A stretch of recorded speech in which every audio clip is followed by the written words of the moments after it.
Krishna Krishna ki jai. New Govardhana Temple ki jai. Go Premanandi, Hare Hare. All glories to some of the devotees, Hare Krishna. All glories to some of the devotees, Hare Krishna. All glories to some of the devotees, Hare Krishna. All glories to Shri Gun Shri Gauranga. All glories to Srila Prabhupada. Om Namo Bhagavate Vasudevaya. Om Namo Bhagavate Vasudevaya.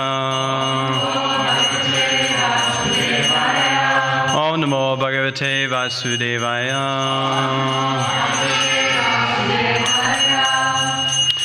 Reading from the Srimad Bhagavatam, Canto 3, Chapter 5, entitled Vidura's Talks with Maitreya, Text 26. Kala vricha tu mayaya Guna mayam adhoksaja Purushena atma bhutena Viyam adhata viyavan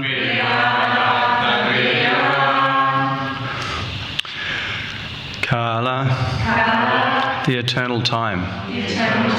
Vrija, by the influence of. Tu, but. Mayayam, in the external energy. Guna mayam, in the qualitative modes of nature. Adhoksaja, the transcendence. Purushena, by the Purusha incarnation. Atma Bhutena, who is the plenary expansion of the Lord.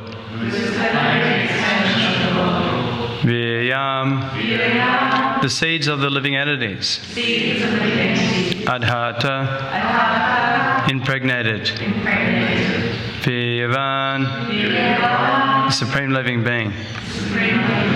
Translation and purport by His Divine Grace A.C. Bhaktivedanta Swami Srila Prabhupada ki. The Supreme Living Being, in His feature as the transcendental Purusha incarnation, who is the Lord's plenary expansion, impregnates the material nature of three modes. And thus, by the influence of eternal time, the living entities appear. Please repeat, the Supreme Living Being. In His feature. As the transcendental Purusha incarnation. Who is the Lord's plenary expansion. Impregnates the material nature. Of three modes. And thus by the influence of eternal time, the living entities appear.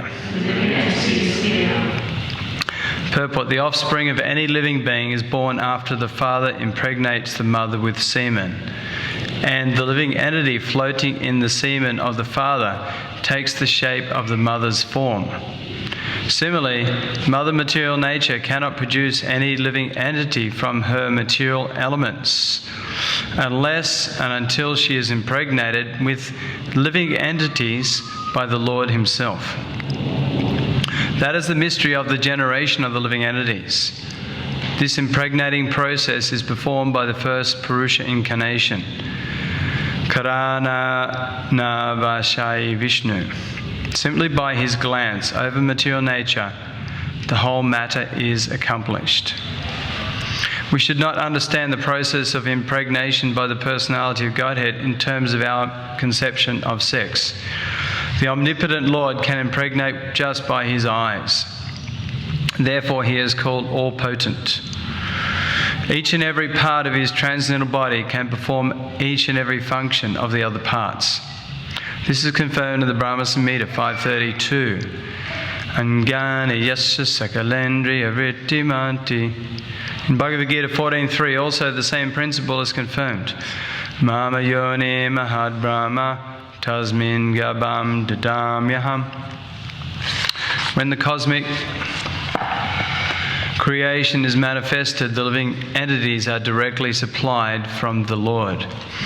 They are never products of material nature. Thus, no scientific advancement of material science can ever produce a living being. That is the whole mystery of the material creation. The living entities are foreign to matter, and thus they cannot be happy unless they are situated in the same spiritual life as the Lord. The mistaken living being, out of forgetfulness of this original condition of life, unnecessarily wastes time trying to become happy in the material world. The whole Vedic process is to remind one of this essential feature of life. The Lord offers the conditioned soul a material body for his so-called enjoyment. But if one does not come to his senses and enter into spiritual consciousness, the Lord again puts him in the unmanifested condition as it existed in the beginning of the creation. The Lord is described here as Vyavan, or the greatest potent being, because he impregnates material nature with innumerable living entities who are conditioned from time immemorial. Translation: the Supreme Living Being in his feature as the Transcendental Purusha incarnation, who is the Lord's plenary expansion, impregnates the material nature of three modes. And thus, by the influence of eternal time, the living entities appear. Om Gana Trimandasha Gananjana Salakaya Chakshumulatam Yena Tasmai Shri Gurave Namaha Mukam Karati Vachalam Pangam Langa Te Garim Yat Kripa Tamaham Vande Shri Gurum Dinataranam.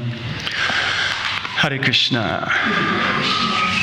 So actually, Krishna Kirtan Prabhu organised the roster. He told me the verse today was 3:5:24. So I prepared for that one, but that's Krishna's arrangement. So this is a continuation of Vidura's talks with Maitreya. So who remember who's speaking here? It's Maitreya, right? Speaking to Vidura. So the Supreme Living Being, in Srila Prabhupada, in those three words, he spells it out in capitals.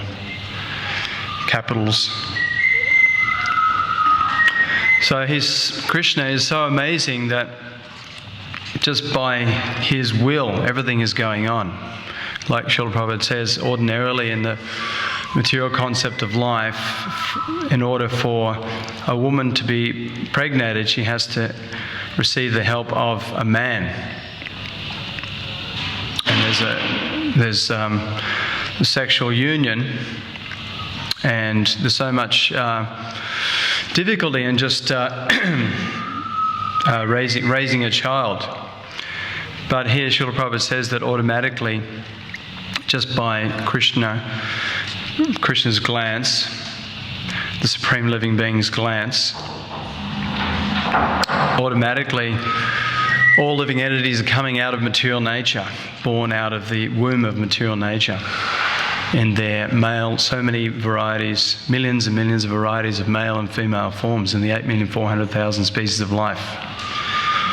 So Srila Prabhupada would criticize the mundane scientists, saying that they can create a baby in a test tube, so much scientific experimentation is undergone to produce such an effect, to produce a child in a test tube. But Srila Prabhupada says automatically, by the Supreme Personality of Godhead, Krishna's will and his glance, innumerable living entities in male and female forms are born out of the test tube of material nature. But the foolish people, they will give praise to the mundane scientists for, producing a living being in a test tube, or producing some medicine that can cure different diseases. But people will give no praise to the supreme scientist, Krishna, who is all the material and spiritual worlds are under his control. Krishna says in Bhagavad Gita, Ham savasya prabhavomata savam pravatati iti matva bhajanti mam bhava samanvitaha. I am the source of all material and spiritual worlds. Everything emanates from me. The wise who know this perfectly engage in my devotional service and worship me with all their hearts. So Krishna is the supreme scientist, the supreme philosopher, the supreme creator. Anything we see in material nature, all the living entities, all the animate and inanimate objects are created and maintained and ultimately destroyed by the Supreme Personality of Godhead, Krishna. But people are giving praise to these mundane scientists, and Srila Prabhupada would say, can they stop death? But they cannot do this. They're priding themselves in so much scientific advancement, but they're not able to stop the process of death. But Krishna and his representatives, the pure devotees like Maitreya, Vidura, Srila Prabhupada, all the great acharyas in our line, are giving this wonderful process of Krishna consciousness in which even any living being in this material world, even in the depths of darkness of Kali Yuga, can cross over the ocean of material birth and death and achieve the highest destination in the spiritual world, in Goloka Vrindavan, the supreme planet of Krishna. Goloka Premadana Harinama Sankirtana Goloka Premadana Harinama Sankirtana Rati Narajan Milokanataya. This chanting of Hare Krishna, Krishna Krishna, Hare Hare, Hare Rama, Rama Rama, Hare Hare is directly transported from Goloka Vrindavan. But we're so unfortunate that we don't have any taste for this chanting or the process of devotional service. Of course, devotees practicing Krishna consciousness, we must have some taste, otherwise why are we here? Why are we staying? Why are we staying year after year? Because devotees do have some taste, and the more we practice Krishna consciousness, the more taste for Krishna's holy name, fame, qualities, pastimes, forms will increase. The more one practices Krishna consciousness, the more the attraction for the material energy and the misconceptions of life decrease. So modern day society, unfortunately, is misled by the so-called leaders in the form of government leaders, scientists, philosophers, who are very famous in the mundane eye of the material conditioned souls. But they have so many imperfections, misconceptions. Brahma, Pramada, Vipulisa, Karana, Patava. The four imperfections. Does anyone know what the four imperfections are? Just say one and we'll give others a chance. So what was the first one? Illusion. Subject to illusion. And propensity to cheat. Propensity to cheat. Who said that? Imperfect senses. And what's the other one? Yeah, committing mistakes.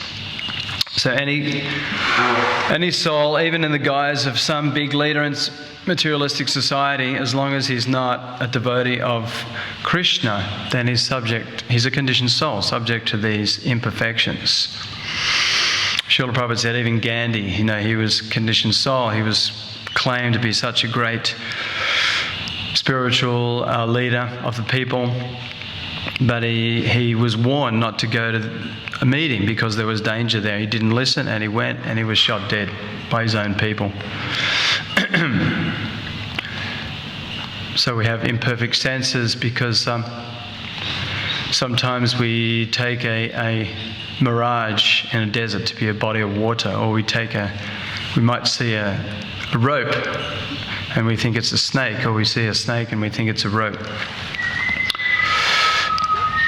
Cheating propensity. Prabhupada said the material world is made up of the cheaters and the cheated. So basically everyone in the material world is either cheating or being cheated. Srila Prabhupada gave a story in relationship to these mundane scientists and philosophers. He said that that these scientists who propose that no, they can create life from matter, or they can stop death, all their so-called theories and formulas are useless. Because Prabhupada says, no, where's the example that you can create life from matter? Life comes from life. Srila Prabhupada's got that little book, Life Comes From Life, very nice book to explain how life comes ultimately from the supreme life, supreme living being, Krishna. So the mundane scientists, philosophers, they have all these speculations, and Srila Prabhupada said that, no, these scientists, they will say, no, you go and you die and you go to hell, but we will in the future. They're always saying in the future. Prabhupada said this is a post-dated check. In the future. If they can stop death now, if they can create life now, why don't they do it right now? But for thousands of years, they've been claiming in the future we will stop death or create a living being from matter. But it's all a post-dated check. And Srila Prabhupada said once in Allahabad, when he was living in Allahabad, there was a court case in the Supreme Court where one man was sentenced to death. He was a doctor, and he killed someone because this other man had had an affair with his wife. And so the doctor, he invited this man to come into his surgery, and immediately the man was captured and chloroformed in the surgery and mercilessly butchered to death. So then this doctor, he packed up this dead body in a box, and he was taking the box on a horse cart to be thrown away somewhere, but then a policeman happened to be walking by and he saw drops of blood coming out of the box and immediately arrested the doctor. But then the doctor Prabhupada says the doctor had a what do you call it, barrister? One who defends you, is that a barrister? Lawyer. So Prabhupada said he had a big English lawyer, famous lawyer at the time. And the lawyer was saying, don't worry, he was solacing the doctor, saying, don't worry, first you got to be hanged, but I will get you, I will save you on, what do they say? Sorry? Appeal. I will get you freed on appeal. So such is the foolishness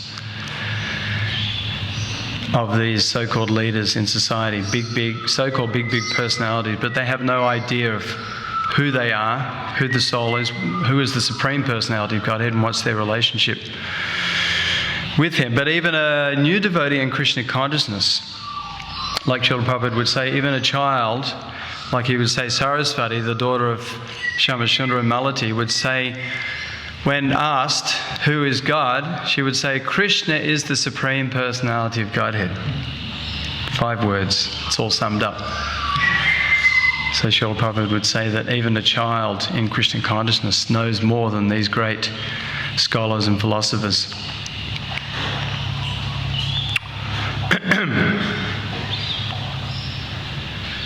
So Srila Prabhupada would tell that story of the boatman and the scholar. Has anyone heard this story? There's a boatman and a scholar in India, and the big scholar, he's thinking that he knows so much materialistic knowledge, scientific knowledge, and he's coming to the Ganges River to get a ride over the river. And the boatman takes him on board, and he's sprouting all his so-called knowledge to the boatman. Do you know anything about these clouds in the sky? They're called by such a name, and they come in the wet season, and they produce such and such amount of rain. And the boatman said, no, all I know is how to row the boat across the river as taught by my father, and how to chant Hare Krishna and remember the Lord's pastimes. And the scholar said, well, I think you've wasted 25% of your life. And then they were rowing again. And again, the scholar said, no, do you know about these different types of fish in this river here?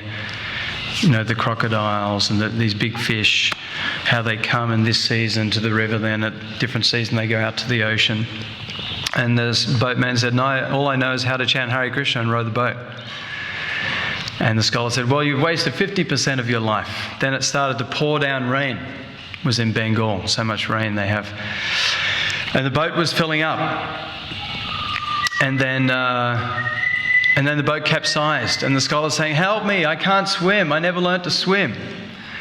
And the boatman said, well, I think, no, you wasted 100% of your life. What was the use of all his knowledge? He didn't even know how to swim, couldn't save himself. And the boatman's going, at least chant Hare Krishna. Remember the Lord.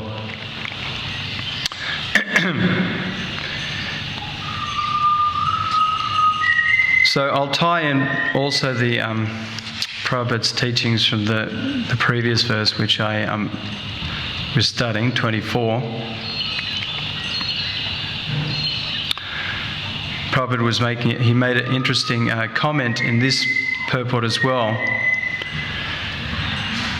that the cosmic manifestation gives the conditioned souls a chance to go back home, back to Godhead, and that is its main purpose. So people may think that this material creation is for enjoying material facilities, enjoying sense gratification, becoming a famous person, becoming a very learned person materially, accumulating so many material facilities and goods. But as Prabhupada points out, the whole cosmic manifestation, the main purpose is that all the living beings can make a solution to the problems of material existence and go back home, back to Godhead, back to the spiritual world. So unfortunately, most people don't realize that this whole cosmic manifestation is for that purpose, and that all these teachings in the Srimad Bhagavatam, Bhagavad Gita, the teachings by all the great acharyas like Srila Prabhupada and all the other acharyas in the Parampara, all the way back to Krishna and Krishna himself, they're giving these teachings for every living entity to make a solution to the problems of material existence. What are those problems? That we have this material body which is conditioned by the modes of goodness, passion and ignorance, and subject to birth, death, old age and disease. And it's considered we're nityabhata, practically eternally conditioned in this world. But this human form of life is considered a very valuable machine to cross over the ocean of material existence, as stated in the 11th canto of the Srimad Bhagavatam. Hrideham ajam sulabham sadulabham plavam sukapam gurit kanadharam mayanukulena namasvederitam puman bhavatim nataretsa apmaha. A human form of life is considered to be like a suitable boat to cross over the ocean of material existence. And the spiritual master is considered to be like the captain on the ship, the suitable captain. And the Srimad Bhagavatam, Bhagavad Gita are considered like the favourable winds to guide the boat on its right course. Puman bhavatim na taretsa apmaha. One who doesn't take advantage of all these things is considered to be the killer of his own soul. So even though it's a bad bargain, as Srila Prabhupada said, it's a bad bargain, this material body or this human form of life, but we have to make the best use of the bad bargain. Even though we're born in complete ignorance, and we're born in Kali Yuga, surrounded by so much opposition, so much sinful activity opposing Krishna consciousness, still we have this amazing, wonderful opportunity that we can perfect our lives in one short lifetime and go back home, back to the spiritual world, back to Goloka Vrindavan, where there's eternal life, full knowledge, full happiness, and we have a loving service, union relationship with Krishna, where Krishna is the centre of all attraction. In this material world, we're taking ourselves to be the centre of attraction. We're thinking everything is for my enjoyment. I'm the most important person in this material world. And people, as Srila Prabhupada said, they go to such a degree where the greatest illusion is they claim to be God themselves, or the next incarnation. Srila Prabhupada said in every street corner in India, and he says especially in Bengal, you'll find the next incarnation.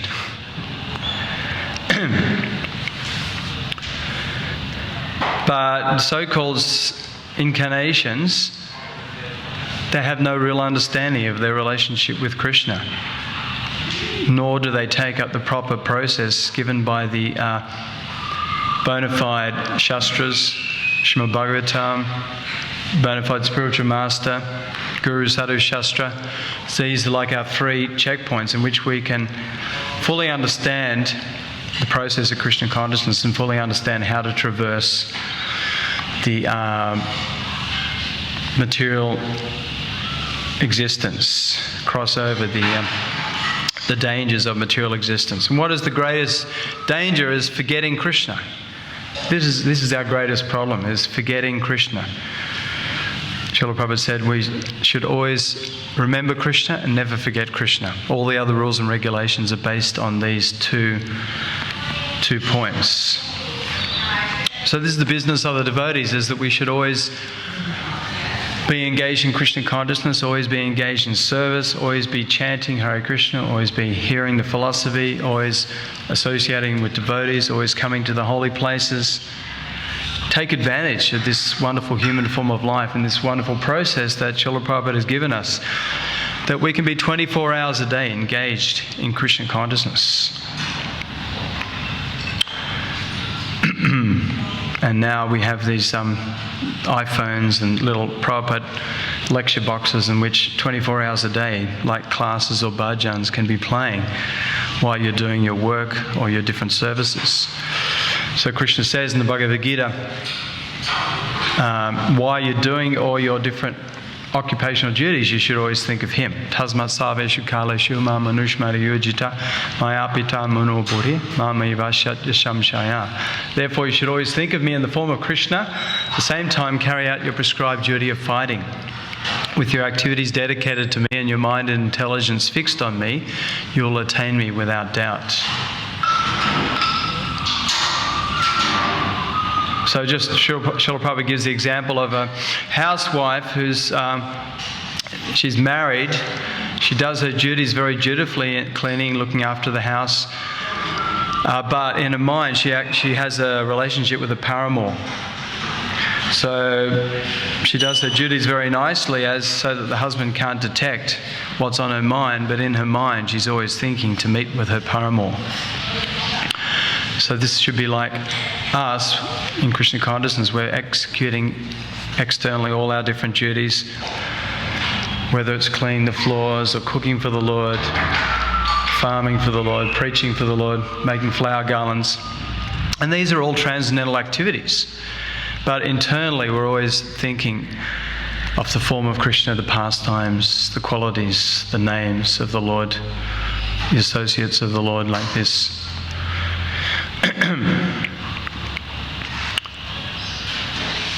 So, outside of Krishna consciousness, where do we find a person who has any idea of the real purpose of life? 99% of the population is engaged in the bodily concept of life. Even the great leaders in society, even the great kings and queens and politicians and philosophers, they're thinking, I am this body, I am a human being. And there's no life beyond death. Prabhupada said no when he went to meet Professor Katosky in Moscow, such big, famous professor. But after so much conversation with Srila Prabhupada, he said, Swamiji, after this death, there's no more life. That's it. So this is their philosophy. They have no understanding of the soul or the Supreme Soul or one's relationship. And therefore, even these so-called leaders cannot be freed from so many bad habits, so many sinful activities. We see that all the leaders in society themselves, they're addicted to meat eating, intoxication, gambling, illicit sex. Then what hope is there for the people in general? And as the Bhagavatam points out in the 7th canto, Prahlad Maharaj points out that in material life, no child is wasting so many years in so many ball games from 0 to 20, or maybe in modern times, they're wasting their time in ball games, up to 40 or 50. And then from 20 to 60, the conditioned soul's wasting his life and just making money, maintaining the family, materialistic family members and sex life. And from 60 to 80, he's wasting his life in his old age in playing bingo or going to the club, or again, mundane golf, games like this. So also as devotees, we have this human form of life, which in Kali Yuga is not very long, 70, 80 years, and many devotees have passed away before that. I've known many devotees, friends of mine, that have passed away in their 20s, 30s, 40s, 50s. So there's no guarantee that one can live a long life. I mean, who's in their 20s now? Who's the teenager? Who's in their 20s? Who's in their 30s? Who's in their 40s? 50s? Actually, you're all wrong, because we're not the body, right? No one's in their 20s, no one's in their 40s or 50s. That's the material conception of life. But we're all eternal spirit souls. That's the real self. But still, we should see that while we're living in this machine, this body, we have 40, 50, 60, 70 years, not very long. So we should take this process very seriously and be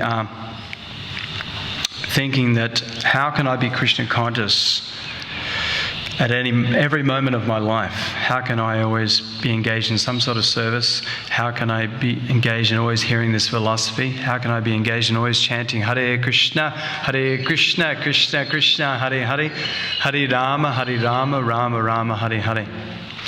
How can I always be engaged in thinking of Krishna and praying to the Lord, either reciting the prayers of the great souls like Prahlad Maharaj, so many other great souls in the Bhagavatam, or giving our own heartfelt prayers along the lines of the bona fide Shastras and bona fide Acharyas. How can I be always engaged in delivering this Krishna consciousness to others, trying to help others realize who they are and what is their eternal relationship with Krishna, and how to get free from this cycle of birth and death and attain the perfection of life. Krishna Prema Pamata Paman. What is it? Premata. Right. This is the ultimate goal of life. Pamata Mahan. That pure love for Krishna. People have so many goals in life. Just to become materially successful, famous, or make lots of money. Or some people desire, freedom from suffering. They want to lose their existence and merge with Krishna. But in the Chaitanya Charitamrita, it states that as long as you have some selfish desire, you can never be satisfied. You'll always be in anxiety. Bhukti mukti shiri kami sakalaya shanta. Krishna bhakta naishkama ataiva shanta. Bhukti mukti siddhi kami. Those who want sense enjoyment, those who want mukti, liberation, siddhi kami, those who want mystic perfections, material mystic perfections, shakalaya shanta, they cannot be peaceful and happy. But Krishna bhakta naishkama atava shanta. A Krishna bhakta, one who's taken to the loving devotional service of Krishna, he's completely satisfied and peaceful and happy, because he has no desires for himself. He only desires to please the Lord and spread the glories of the Lord all around the world. Srila Prabhupada wanted us, as much as possible, while we're practicing Krishna consciousness, to preach vigorously this Krishna consciousness. Preach to the devotees, preach to the non-devotees. Every living being is a devotee in their original position, but their consciousness has been contaminated. Like Srila Prabhupada says, when rain falls from the sky and hits the ground, it becomes muddied, becomes contaminated. But when that same dirty water is put through a water purifier, it can come back to its natural state. So all living beings are originally, eternally Krishna conscious. living entities. But they come in contact with this material nature due to their envy of the Lord and desiring to be the supreme enjoyer themselves, the supreme enjoyer, the supreme controller, the supreme creator. So therefore we wind up in this material existence where we see that everyone, to a lesser or to greater degree, is thinking that they are the centre of enjoyment. So this is our real contaminated state. This is the rid rogue, the disease in the heart, the misconceptions of life. So we see consequently no one is happy in materialistic society because they're all selfishly motivated. Even in their places of enjoyment, in the clubs and the nightclubs, the horse races, people are still in anxiety, people are still depressed. But as soon as we put Krishna in the centre, and we're always desiring to please Krishna, serve Krishna, we can become completely satisfied because this is our natural, original state. So we should try as much as possible to give this Krishna consciousness to others. There's so many people who are favourable to Krishna consciousness, like, a year ago, 2 years ago. A lot of you weren't here, right? There's so many new devotees here. And 20, 30, 40 years ago, devotees who been practicing a little longer, we weren't here either. We were just like the run-of-the-mill people in materialistic society. Jagais and Madais. So what's to say there's so many other thousands and millions of people out there who, if they get contact with Krishna consciousness, they can't take up the process and become enthusiastic. Srila Prabhupada gave this powerful preaching movement of distributing these books, distributing the holy names, Harinam Sankirtan, Prasadam distribution. These are the most powerful ways to spread Krishna consciousness. These methods are very amazing ways, transcendental ways to attract people to the lotus feet of Krishna. And even like Srila Prabhupada said about the people in the Asian countries, he said they'd be the last people to take up Krishna consciousness, but they'd be the best devotees. And you see some of these people, I've been to Hong Kong and Taiwan and places like that, China, the borders of China. And generally very materialistic people, but if somehow or other they come in touch with Krishna consciousness, they do become very serious in Krishna consciousness. That's not to say anyone from any race or country can't become very serious. I was in Taiwan as a brahmachari about 20 years ago with Paramakaruna, Dhruva, Bhakta Ben, who's here, a couple of other devotees. We were distributing books in our saffron robes, and we were quite amazed how so many people were taking the books eagerly. And they have a lot of respect in these countries for monks. And they were giving good donations, and we were going to the universities, on the street, shop to shop. And hundreds of books were going out every day. And then we started going on the trains, and the trains are like packed in these, like Taiwan is the island the size of Tasmania, but there's about 25 million people there, whereas in Tasmania there's 500,000. So it's packed like sardines. So you go on the train and it's wall to wall packed with people, and we're like approaching people, on the trains and doing really well, even better than on the street. And we're going from all up and down the lines to the train run. And then we got off at a station and we were accosted by one of the train security or police. And he said, no, you cannot. He was speaking in Taiwanese, he couldn't understand English. So he was pointing to a sign saying that, this is against the law. You're going to get a big, there's $1,500 fine, something like that. And we couldn't understand really what he was saying. He couldn't understand us, so we stopped someone and said, can you translate for us? So he translated, and we just got down on the floor and said, please forgive us, And then the policeman, he forgave us, and then we stopped going in the city trains and we started going on the country trains, like distributing books. And that was even bigger. Even more books were going out. So there's many wonderful opportunities to spread Krishna consciousness. Like we used to do the shows, Sydney show, Melbourne show. In Melbourne show, we had about 6 of us at one point for a few years, lined up one after the other, going down the main arena, the main road of the show. And somehow Krishna must have covered the security guards, because they were really slack at that show for years. And we hardly got kicked out at all. And people would, if they didn't get caught by one devotee and get a book, they would get caught by the next devotee and get a book.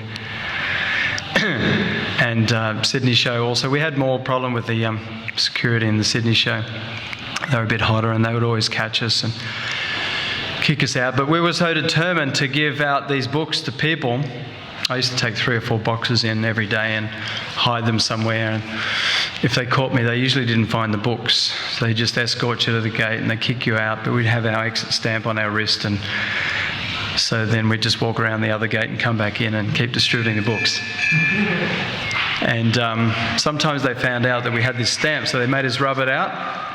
But then what I'd do when I went next into the show, I'd get a stamp there and I'd get a stamp under the arm. So they'd rub that one out, but they didn't see this one under here. So we were very determined. In such wonderful opportunities where hundreds or thousands of books could go out, so many people could be met and given the chance to get connected with Krishna consciousness. And many of these people later, just from getting that one book, that seed, years later they came to the temple. You'd meet them years later where they'd say, I got a book from you 10 years ago.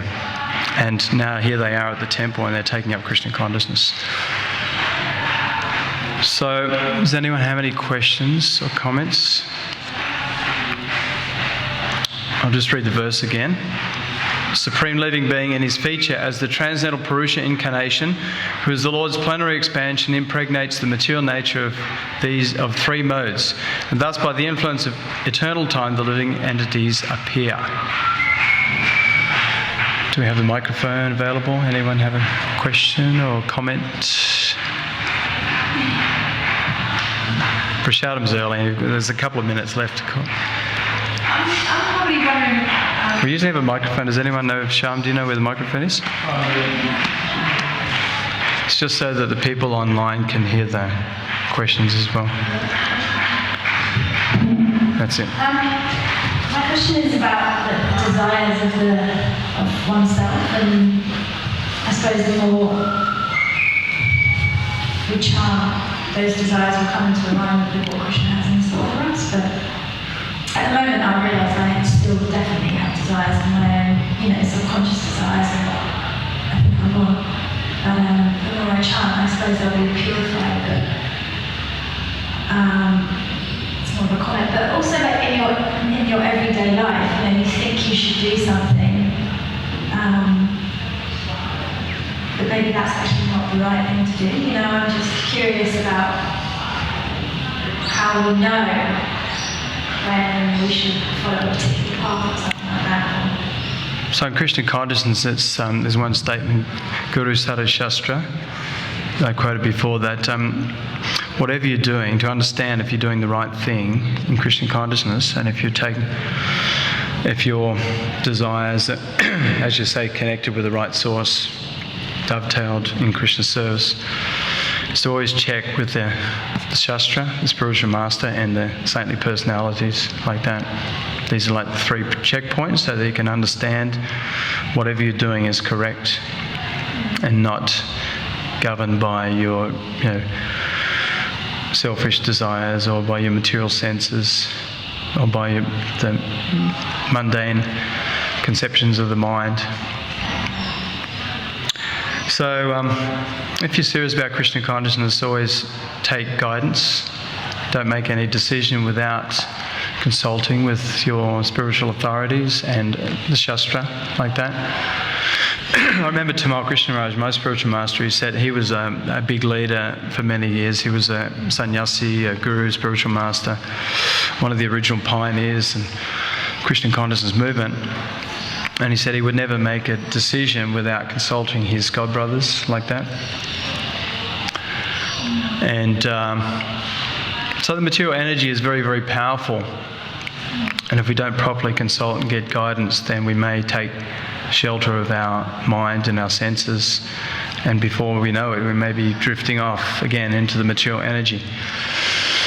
And unfortunately, again, Tamal Krishnaraj, one of his comments, he said that unfortunately over the years, our greatest loss is that we've lost maybe 90% of the devotees who are practicing Krishna consciousness. And this was a comment he made like 20 or maybe 25 years ago. He's passed away now. But there have been also a lot of devotees who have left this movement, and they're out there again in the material energy. Some of them, it may, and Srila Prabhupada said it's not always their fault. He said it was half their fault because they didn't properly apply the process. Maybe they didn't properly take shelter of their authorities. They tried to, practice Krishna consciousness without that proper shelter. Prabhupada said was half their fault and half the fault of the devotees in the community for not looking after them properly. So, Prabhupada said, no, we expend so much blood, sweat and tears to make devotees, and then if someone leaves, that's a great loss. Prabhupada said, don't make me Alexander the Great. Alexander the Great, he was conquering one country after the other, but he was losing all the ones behind him. So Prabhupada said, don't make me Alexander the Great, where you're making so many new devotees. That's very important to make new devotees. But if the older devotees are walking out the back door, then where's the benefit? So we have to, and Rupa Goswami gives that formula for the loving exchanges, Tadati Pratigrinati,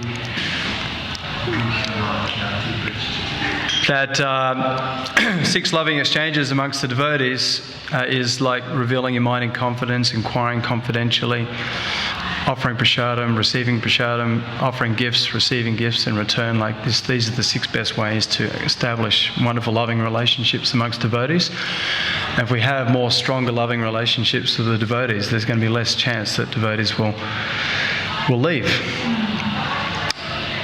So it's very important to realize that we're still conditioned souls. We need as much help as we can get. I'll just finish on this point, that we should always consider that, we're conditioned souls, be very humble and think that, I need the shelter of many devotees, I need the shelter constantly of this process. Material energy is very, very powerful. And we do have desires still, even after practicing for many, many years. There's maybe material desires still there. Prabhupada said it's like when you take up Krishna consciousness, it's like turning off the fan. The fan doesn't stop immediately. It's still spinning, but gradually it's slowing down. Nasra Presho Badrisho Nityam Bhagavata Sevaya. But the Bhagavatam says, by regular attendance in the classes on the Srimad Bhagavatam, by regularly rendering service to the pure devotees, all that is troublesome to the heart becomes almost completely destroyed to nil, and loving devotional service to the Supreme Lord, who is praised with irrevocable hymns and songs, is established as an irrevocable fact. So, always take a humble position, always look to getting shelter and advice, and reveal your mind, inquire confidentially, like that. And Krishna will give, and Krishna and the devotees will give you help to gradually advance and gradually become more and more purified. So I think we'll have to finish there. Totally dependent on Krishna, asking all the time. It's the best decision for me, it's the best decision for us. Krishna is our best friend, and that humbles us to know and listening to that intuition. Not today, or wait a little longer, or, just in your everyday life. And constantly praying to Krishna and the Spiritual Master to help you, realizing we should realize that we're very prone to falling from grace, falling from Krishna consciousness. It's so easy to fall away. We have to constantly be in that prayerful mood that I'm so unqualified, and I constantly need to put myself in a situation where I can stay fixed, not be dragged away, not be enticed by the material energy. Does anyone like to add anything? Any other question? Okay, so thank you for attending. Srimad Bhagavatam ki jai, Srila Prabhupada ki jai, Prasadam ki jai, Gaur Premanandi.